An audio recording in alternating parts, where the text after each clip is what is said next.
এভারকেয়ারে আছেন আমাদের আরো একজন সহকর্মী আসাদ ভুঁইয়া। আসাদ, কি অবস্থা এখন? বা নেতাকর্মীরা ভিড় করছেন, আমরা এর আগে যেমনটি জানছিলাম, কি অবস্থা? আপনার কাছে কি তথ্য রয়েছে জানাবেন আমাদেরকে। আমরা দেখতে পাচ্ছি যে এখানে আস্তে আস্তে এই নেতাকর্মীদের উপস্থিতি বাড়ছে। সে সাথে আপনারা জানেন দীর্ঘদিন ধরেই কিন্তু তিনি বিভিন্ন ধরনের জটিল সমস্যার জটিল রোগে তিনি ভুগছিলেন এবং সবশেষ গত 23 নভেম্বর তিনি রাজধানীর এভারকেয়ার হসপিটালে এসে ভর্তি হন। তিনি আইসিইউতে ছিলেন এবং তাকে চিকিৎসাধীন অবস্থায় দেশি এবং বিদেশি বেশ বিশেষজ্ঞ কয়েকজন চিকিৎসক এবং চিকিৎসক টিম তাকে নিয়ে কাজ করছিলেন, কিন্তু আজকে ভোর 6টায় তিনি ইন্তেকাল করেছেন এবং সেই খবর আমরা পেয়েছি এবং আমরা দেখেছি বেলা বাড়ার সাথে সাথে সকাল হওয়ার পর থেকেই নেতাকর্মীরা কিন্তু এখানে এসে উপস্থিত হচ্ছেন এবং পরবর্তীতে তাকে কোথায় নিয়ে যাওয়া হবে এবং তার মরদেহ কোথায় নেওয়া হবে তাকে। নোভা এলইডি টিভি, ঝকঝকে ছবি, নিখুঁত শব্দ, 5 বছরের ওয়ারেন্টি। নোভা মানি সঠিক মান, নিশ্চিত সেবা।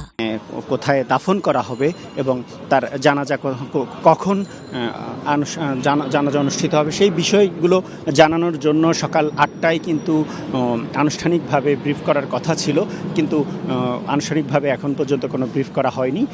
আমরা দেখতে পাচ্ছি গণমাধ্যম কর্মীরা সেই বিষয়টি জানবার জন্য অধীর আগ্রহে কিন্তু এখানে অপেক্ষা করছেন। সে সাথে আরেকটি তথ্য আমরা যেমনটি পেয়েছি যে আসলে খালেদা জিয়া যখন মৃত্যুবরণ করেন তখন এই সময় এখানেই উপস্থিত ছিলেন তারেক রহমান এবং তারেক রহমানের স্ত্রী ডক্টর জুবাইদা রহমান এবং তার নাতনি জাইমা রহমান উপস্থিত ছিলেন এবং ছোট ছেলের বউ শর্মিলা রহমান সিথিও কিন্তু এখানে উপস্থিত ছিলেন। তার পরিবারের অন্য সদস্যরা যেমন ছোট ভাই শামীম ইস্কান্দার, ছোট ভাইয়ের স্ত্রী, বড় বোন সেলিনা ইসলাম সহ অন্য আত্মীয় স্বজন ছিলেন এবং নেতাকর্মীদের মধ্যে বিএনপির মহাসচিব মির্জা ফখরুল ইসলাম আলমগীর তখন এখানে উপস্থিত ছিলেন, এমন তথ্য কিন্তু আমরা পেয়েছি। এরপরে আমরা অন্য যে নেতাকর্মীরা তাদের মধ্যে আরও দু একজন নেতাকর্মীদেরকে কিন্তু আমরা দেখেছি এভারকেয়ার হাসপাতালে প্রবেশ করতে কিন্তু পরবর্তীতে আনুষ্ঠানিক যে সিদ্ধান্তগুলো সেই সিদ্ধান্তের অপেক্ষায় কিন্তু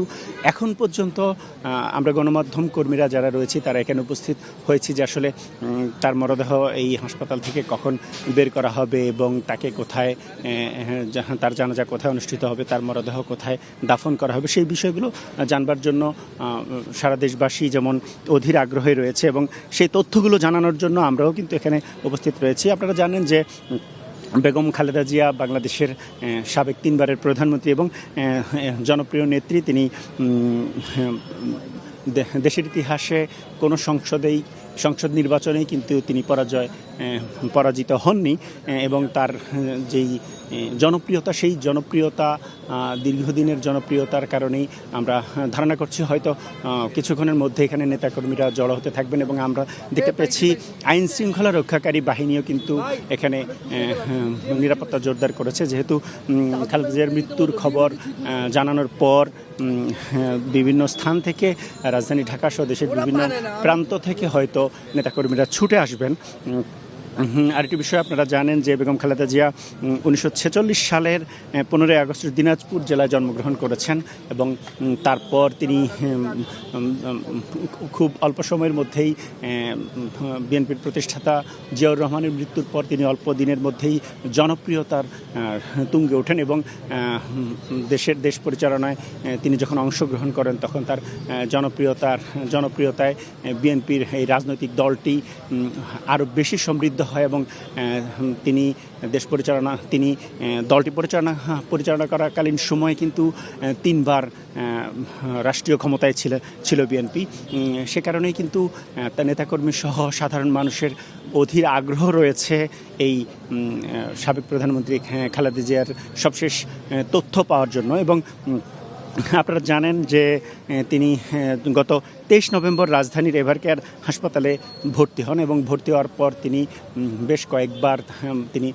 বেশ দীর্ঘদিন ধরেই কিন্তু তিনি আইসিইউতে ছিলেন, অর্থাৎ 1 মাসের উপরে কিন্তু এখানে আইসিইউতে চিকিৎসাধীন ছিলেন এবং তাকে দেশের বাইরে উন্নত চিকিৎসার জন্য লন্ডনে নিয়ে যাওয়ার কথাও চলছিল মাঝখান দিয়ে, কিন্তু তার শারীরিক জটিলতার কারণে তাকে লন্ডন নিয়ে যাওয়া সম্ভব হয়নি। এরপর গত 25শে ডিসেম্বর তারেক রহমান দেশে ফিরেন। দেশে ফিরে তার মায়ের শারীরিক অবস্থা দেখতে পান, সর্বশেষ পরিস্থিতি দেখতে পান, কিন্তু তার শারীরিক অবস্থা উন্নত চিকিৎসার জন্য দেশের বাইরে নিয়ে যাওয়ার মতো পরিস্থিতিতে ছিল না বলেই কিন্তু তাকে এবার কেয়ার হাসপাতালে রাখা হয়েছে। এবং সামনে যেহেতু নির্বাচনকে সামনে রেখে কিন্তু নেতাকর্মীদের মধ্যে একটি অধীর আগ্রহ ছিল এবং দেশবাসী এবং বিএনপি নেতাকর্মীরা দোয়া করেছেন যেন নির্বাচনের আগে সুস্থ হয়ে ফিরে আসেন তিনি সাধারণ মানুষের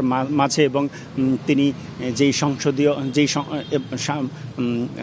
সংসদ নির্বাচনের যে তিনটি আসন থেকে তিনি নির্বাচন করতে যাচ্ছিলেন, সেই 3টি আসনের তিনি নির্বাচনের প্রতিদ্বন্দ্বিতা করবেন এমন প্রত্যাশা ছিল সাধারণ মানুষের মাঝে। কিন্তু আজ সকাল 6টায় যখন তার মৃত্যুর খবরটি জানানো হয়েছে, তখন তারপর থেকেই বেশ আমরা সামাজিক যোগাযোগ মাধ্যম সহ বিভিন্ন মাধ্যম থেকে তথ্য পাচ্ছি, মানুষের মনে কিন্তু একটি শোকের ছায়া নেমে এসেছে। যেহেতু তিনি 3বারের সাবেক প্রধানমন্ত্রী, সে কারণেই কিন্তু এবং বিএনপির চেয়ারপারসন, সে কারণেই কিন্তু তার যারা নেতাকর্মী রয়েছেন তাদের মধ্যে একটি শোকের ছায়া নেমে এসেছে। এবং আমরা যেমনটি বলছিলাম যে আসলে এখানকার সবশেষ তাকে নিয়ে কি সিদ্ধান্ত হবে এবং তার মরদেহ কখন এবার কেয়ার হাসপাতাল থেকে বের করা হবে, সেই বিষয়টির আনুষ্ঠানিক সিদ্ধান্ত পাওয়ার অপেক্ষায় কিন্তু দেশবাসী এবং বিএনপির যারা নেতাকর্মী রয়েছেন তাদের মধ্যে কিন্তু একটি আগ্রহ রয়েছে। সকাল 8টায় আনুষ্ঠানিকভাবে ঘোষণা দেওয়ার কথা থাকলেও এখন পর্যন্ত আনুষ্ঠানিকভাবে কোনো ঘোষণা আসেনি, যেমনটি আমরা দেখতে পেয়েছি। এবং যদিও আমরা জানতে পেরেছি এবার কেয়ার হাসপাতালের ভিতরেই কিন্তু আনুষ্ঠানিক ঘোষণার কার্যক্রম পরিচালনা করা হচ্ছে এবং হয়তো অল্প সময়ের মধ্যেই সেই ঘোষণাটি আসবে বলে আমরা জানতে পেরেছি।